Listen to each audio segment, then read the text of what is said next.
Understanding processor types is crucial for evaluating PC and laptop performance across different tiers. These tiers, often referred to as levels, dictate a system's capability for various workloads, from basic tasks to intensive computation.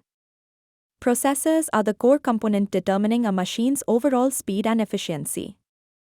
Mainstream consumer processors are typically segmented into entry-level, mid-range, and high-end categories. Entry-level CPUs handle everyday tasks like browsing and office work. Mid-range processors offer a balance for gaming and multitasking. High-end consumer CPUs provide significant power for demanding applications and enthusiast gaming. Key differentiators include core count, thread count, clock speeds, and cache size. Integrated graphics capabilities also vary across these levels.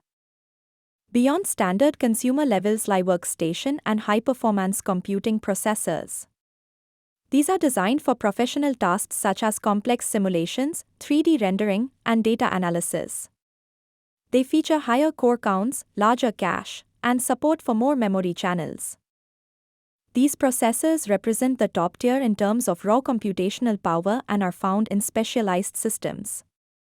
Their architecture is optimized for sustained, heavy workloads rather than peak burst performance. Selecting the right processor level is paramount for matching system capability to intended use.